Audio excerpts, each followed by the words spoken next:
سیارات منظومه شمسی.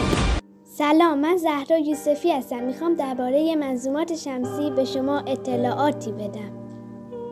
ما 8 سیاره اصلی داریم. اولین سیاره تیر یا عطارد، کوچکترین سیاره منظومه شمسی و نزدیکترین سیاره به خورشید هستش و سطح جلوی آن بسیار داغ و سوزانه، ولی پشت آن به خورشید بسیار سرد است. سیاره عطارد مدار خود را در تقریباً 88 روز زمینی میپیماند و مدار آن نسبت به سیارات دیگر کوچکتر است. دومین سیاره زهره یا ناهید بدون قمر است و در مدار تقریباً دایره‌ای حرکت می‌کند. از نظر ساختاری با زمین تفاوت زیادی ندارد و به خاطر ساختاری به خواهر زمین معروف است. سومین سیاره زمین از نظر بزرگی پنجمین سیاره از 8 سیاره منظومه شمسی است. در زمین منابع زیادی است که ما انسان‌ها از آنها استفاده می‌کنیم.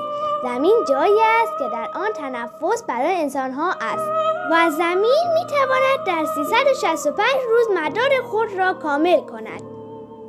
چهارمین سیاره مریخ یا بهرام. مریخ سیاره‌ای بسیار معروف است و بعد از عطارد کوچکترین سیاره است و به سیاره سرخ معروف است و دلیل سرخی مریخ به خاطر اینکه در سطح آن اکسید آهن فراوانی وجود دارد.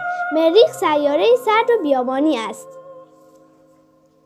پنجمین سیاره مشتری یا هرمز بزرگترین سیاره منظومه شمسی است و به غول قاضی معروف است و او پنجمین سیاره‌ای است که از خورشید دور استش و مشتری وسط زحل و مریخ قرار دارد. ششمین سیاره زحل یا کیوان. زحل بعد از سیاره مشتری بزرگترین سیاره منظومه شمسی است و ششمین سیاره نزدیک به خورشید است. زحل یک گلوله گازی غول‌پیکر است.